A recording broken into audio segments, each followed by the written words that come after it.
बिस्मिल्लाहिर्रहमानिर्रहीम। आज हम जेम्स हिल्टन के novel goodbye mister Chips के चैप्टर नंबर 8 पर बात करेंगे।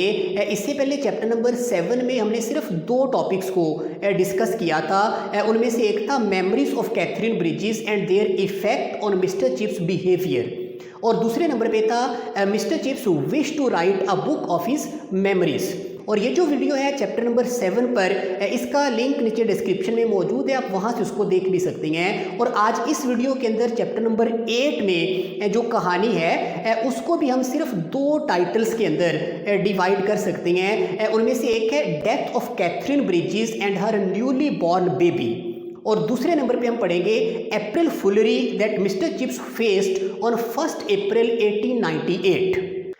तो ये वो 2 टॉपिक्स हैं जिनके ऊपर चैप्टर नंबर 8 में हम बात करने जा रहे हैं। तो आप देखें 1 अप्रैल 1898, ये दिन आप याद रखना, ये मिस्टर चिप्स की ज़िंदगी का खौफनाक तरीन दिन था।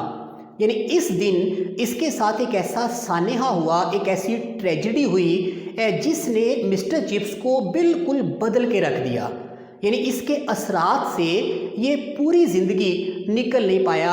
और आप जानते हैं कि 1896 में इसकी कैथरीन ब्रिजेस के साथ शादी हुई थी, और शादी के सिर्फ तकरीबन 2 सालों के बाद 1 अप्रैल 1898 को जब कैथरीन के बेबी की पैदाइश का टाइम आया, तो उस वक्त उस अमल के दौरान, उस पैदाइश के उस प्रोसेस के दौरान कैथरीन की और उसके नए पैदा होने वाले बच्चे की, दोनों की डेथ हो गई। और ये मिस्टर चिप्स के लिए कितना बड़ा सदमा था, ये आप बखूबी समझ सकते हैं कि मिस्टर चिप्स की तरह का एक इंसान जिसने 48 साल की उम्र तक तन्हाई की ज़िंदगी गुजारी, बिल्कुल अकेला रहा। 48 साल की उम्र में उसकी ज़िंदगी में कैथरीन की तरह की एक लाइफ पार्टनर आई जिसने उसकी ज़िंदगी के ऊपर बहुत ज़्यादा खुशगवार असरात मुरतब किए, उसकी ज़िंदगी को खुशियों से भर दिया, उसको ज़िंदगी के साथ, इस दुनिया के साथ एक तरह से मोहब्बत होने लगी, उसके अंदर एक जोश और जज्बा पैदा हो गया। तो ऐसा जो लाइफ पार्टनर था, सिर्फ 2 सालों के बाद ना सिर्फ उसकी बल्कि उसके बेटे की भी, मिस्टर चिप्स का जो पहला बेटा पैदा होने जा रहा था, उसकी भी जो मौत थी, इसने मिस्टर चिप्स के ऊपर कितने ज़्यादा असरात मुरतब किए होंगे, ये आप बखूबी समझ सकते हैं। तो 2 सालों के बाद मिस्टर चिप्स एक दफ़ा दोबारा अकेला रह गया। उसकी ज़िंदगी में जो कुछ खुशियाँ आई थी, जो एक आरज़ी मुद्दत के लिए थी, वो उन खुशियों की मुद्दत ख़त्म हो गई, और दोबारा से फिर वो एक ऐसी ज़िंदगी में वापस लौट आया जिस ज़िंदगी में उसको बेपनाह तन्हाई जो है, बेपनाह अकेलापन जो है, उसका सामना करना पड़ेगा। तो ये अब इसकी हालत बहुत ज़्यादा, जैसे कि बंदा सकते में आ जाता है, बहुत ज़्यादा सदमे की हालत में ये मुब्तला था। तो उसके लिए लोगों के साथ अब मिलना जुलना, उनके पास बैठना अब मुमकिन नहीं रहा, फ़िलहाल मुमकिन नहीं रहा। वो बच्चों से, अपने कॉलीग से वो थोड़ा दूर ही रहना चाहता था। कुछ वक्त अकेले में, तन्हाई में गुजार के वो अपने आप को इस दुख का, इस सदमे का एक तरह से आदी बनाना चाहता था। लिहाजा वो ब्रुकफील्ड स्कूल से ऐसे बाहर निकल गया।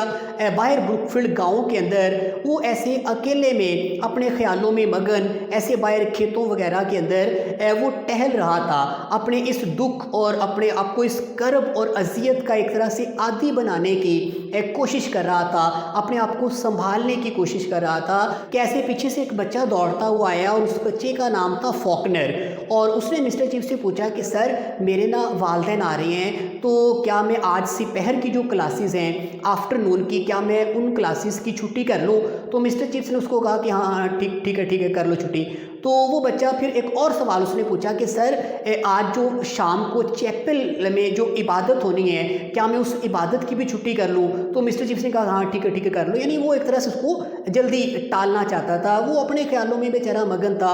उस बच्चे ने एक दफ़ा फिर थोड़ा दूर गया, वापस आके कहने लगा कि सर, मेरे ना वालिदैन आ रही हैं, तो मैं क्या उनको रेलवे स्टेशन पर लेने के लिए चला जाऊँ? तो इस तरह जब उस बच्चे ने आके तीसरी मरतबा मिस्टर चिप्स से सवाल पूछा ना, इसको डिस्टर्ब किया एक तरह से, तो मिस्टर चिप्स को तो जैसे एकदम उसके अंदर एक चिड़चिड़ापन सा, पैदा हो गया, उसको बहुत गुस्सा आ गया उस बच्चे के ऊपर। उसको तकरीबन उसने ऐसे ही कहा कि मेरी तरफ से तुम जाओ भाड़ में, दफ़ा हो जाओ यहाँ से, मेरी बीवी मर गई है, मेरा बच्चा मर गया है और मैं चाहता हूँ कि मैं भी मर जाऊँ और तुम इस तरह आके मुझे तंग करी जा रहे हो। तो ये इसकी हालत थी, यानी इस तरह इसका जो रिस्पॉन्स था उस बच्चे के साथ, जो रद्द-ए-अमल इसने दिया, इससे आप अंदाज़ा लगा सकते हैं कि इसकी ज़हनी हालत क्या होगी।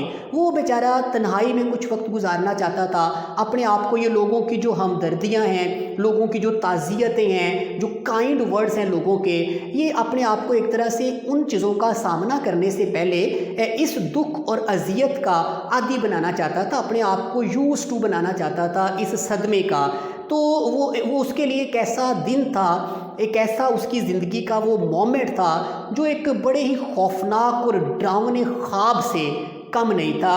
तो बहरहाल ये मिस्टर चिप्स की ज़िंदगी का आप कह लें कि एक ऐसा टर्निंग पॉइंट साबित हुआ। जब उसकी कैथरीन के साथ शादी हुई थी तब भी उसकी ज़िंदगी के अंदर बहुत सारी चेंजेस आई थी, वो बड़ी पॉजिटिव चेंजेस थी। और अब जब कैथरीन की डेथ हुई है तो अब एक मरतबा फिर मिस्टर चिप्स की ज़िंदगी के अंदर बहुत सारी चेंज आप ऑब्ज़र्व करेंगे, लेकिन इस मरतबा जो चेंज होगी वो उतनी ज़्यादा खुशगवार नहीं होगी, वो उतनी ज़्यादा पॉजिटिव नहीं होगी। अब उसकी ज़िंदगी के ऊपर इसके जो असरात होंगे वो बड़े ही सैड किस्म के, बड़े उदास कर देने वाले। इसका ज़िंदगी के साथ जो इसका एक लगाव था, एक जो जोश और जज्बा था, वो एक तरह से आप देखेंगे कि दोबारा से मांद पड़ना शुरू हो जाएगा। तो बहरहाल कैथरीन की, उसके बेबी की जो डेथ हुई, ये मिस्टर चिप्स की ज़िंदगी के लिए एक बहुत बड़ा इसके लिए एक सानेहा था, एक ट्रेजेडी थी। और दूसरी चीज़ हम इस चैप्टर में ये भी पढ़ेंगे कि April foolery that mister Chips faced on 1 April 1898। तो उस दिन जब कैथरीन की डेथ हुई थी तो मिस्टर चिप्स ने उस दिन अपनी क्लास भी ली थी। शाम को इसने जाके क्लास ली, अपनी 4th क्लास, कॉल ओवर के बाद, हाज़िरी के बाद ये क्लास में आया। तो क्लास में ऐसे सामने इसकी जो डेस्क पड़ा था उसके ऊपर आके, मतलब बड़े सदमे की हालत में, अपने ख्यालों में मगन, ऐसे उसके ऊपर हाथ रख के, बाजू रख के झुक के खड़ा हो गया और बच्चों को ऐसे कुछ पढ़ने पढ़ाने के ऊपर इसने लगा दिया। तो अभी थोड़ा सा टाइम गुजरा कि बच्चों ने कहा, बच्चों में से एक बच्चे ने आवाज़ दी कि सर आपके लिए ना कुछ लेटर्स आए हैं। तो उसने वहाँ डेस्क के ऊपर देखा, कुछ लिफाफे पड़े हुए थे, डाक वाले लिफाफे, और उन लिफाफों को फिर उसने एक एक करके खोला तो हर लिफाफे के अंदर एक खाली पेज था, कुछ भी उसके ऊपर लिखा हुआ नहीं था, blank sheet of paper her envelope के अंदर मौजूद थी। तो इसने लगा इसको कि यार ये बड़ी अजीब बात है कि खाली सारे लिफाफे हैं, तो उनको इसने एक साइड पे रख दिया। कोई उसमें उसने ज़्यादा दिलचस्पी शो नहीं की क्योंकि वो अपने ख्यालों में मगन था। लेकिन बाद में पता चला कि उसके स्टूडेंट्स ने ये उसके साथ अप्रैल फूल मनाया था, यानी उस दिन 1 अप्रैल था, तो बच्चों ने एक तरह से अपने टीचर के साथ ये मजाक किया था।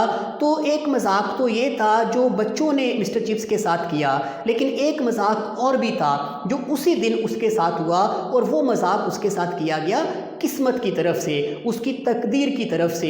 यानी 1896 में कैथरीन की शक्ल में उसको एक बड़ा ही खूबसूरत एक लाइफ पार्टनर दिया, और सिर्फ 2 सालों के बाद तकदीर ने उसको वापस छीन लिया। तो ये भी एक मजाक ही था मिस्टर चिप्स के साथ। तो 1 अप्रैल 1898 ये दिन आप याद रखना, इस दिन ये 2 मजाक मिस्टर चिप्स के साथ जो हुए ये एक तरह से कोइंसाइड कर गए। ये इत्तफाकन ऐसे हो गया कि 1 अप्रैल को ही कैथरीन ब्रिजेस की डेथ हो गई, और उसके साथ मिस्टर चिप्स का जो बेबी था, न्यूली बॉर्न इसका जो बेटा था, उसकी भी डेथ हो गई। तो ये मिस्टर चिप्स की ज़िंदगी का आप कह लें कि सैडेस्ट डे था, इसकी ज़िंदगी का सबसे खौफनाक और भयानक तरीन दिन था।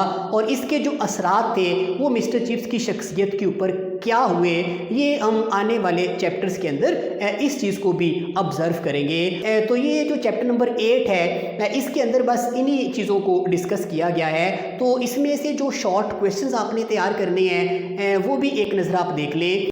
तो इस चैप्टर में से ये 4 शॉर्ट क्वेश्चंस हैं। उनमें से एक तो आपसे ये पूछा जाएगा कि when and how did Catherine and her newly born baby die, यानी कब और कैसे कैथरीन की और उसके बेबी की डेथ हुई थी। तो ये आफ्टर 2 years ऑफ मैरिज, आप जानते हैं कि Catherine died during a child birth, और ये डेट थी 1 अप्रैल 1898, ये आप याद रखें। और उसके बाद दूसरा क्वेश्चन ये होगा कि what were chips feelings on the death of his wife and baby. अब इसकी क्या क्या फीलिंग्स थी, तो इनको भी आप बहुत अच्छी तरह से बयान कर सकते हैं। जैसे मिस्टर चिप्स ने उस बच्चे के साथ उसको जो रिस्पॉन्स दिया था, जो बच्चा बार बार इससे आके सवाल पूछ रहा था, तो उसने उसके जवाब में फिर कहा था कि my wife is dead, my child is dead and I wish I were dead my self. तो ये जो जुमले हैं ये मिस्टर चिप्स की जो फीलिंग्स हैं उनको बयान करने के लिए बेहतरीन मिसाल के तौर पे दिए जा सकते हैं। तो बिल्कुल टूट गया, बहुत ज़्यादा सदमे की हालत में था, सख्ते की हालत में था। तो इस तरह करके बहुत शदीद किस्म की चेंजेस जो हैं वो हमें मिस्टर चिप्स की ज़िंदगी में देखने को मिलेगी। और हु वर यंग फॉकनर और what did he ask mister chips when his wife and child died. ये फॉकनर उस बच्चे का नाम था जिस बच्चे ने ऐसे आके मिस्टर चिप्स से बार बार ये सवाल पूछा था। तो उसने मतलब पहले पूछा कि सर मैं अपने मतलब दोपहर की छुट्टी कर लूँ, फिर उसने पूछा कि क्या मैं चैपल की जो छुट्टी है वो भी कर लूँ, फिर पूछा कि क्या मैं अपने पेरेंट्स को लेने के लिए रेलवे स्टेशन पे चला जाऊँ। तो ये उस बच्चे ने बार बार ये सवाल पूछे थे, फिर उनके जवाब में मिस्टर चिप्स ने क्या कहा था वो आप इसमें भी लिख सकते हैं। और चौथा जो क्वेश्चन है ये दो तरह से पूछा जा सकता है कि what April foolery did Chips face on 1 April 1898, या what did Chips receive on 1 April 1898 on the day of Catherine's death. तो क्या मतलब उसने रिसीव किया था इस दिन। तो ये भी आपसे पूछा जा सकता है कि ब्लैंक जो लेटर्स थे वो इसको दिए गए थे बच्चों की तरफ से, काफ़ी सारे एनवेलप्स थे लेकिन सब के अंदर मतलब each envelope content a blank sheet of paper. तो ये बच्चों की तरफ से एक तरह से इसके साथ मजाक किया गया था, अप्रैल फुल मनाया गया था। तो ये आप इसके अंदर लिखेंगे। बस यही इसके 4 क्वेश्चंस बनते हैं, इसके अलावा तो मेरा ख्याल है कोई नहीं है। तो बस इन्हीं को आप तैयार कर लें और इन्हीं में से आपके पेपर में कोई एक पूछा जा सकता है।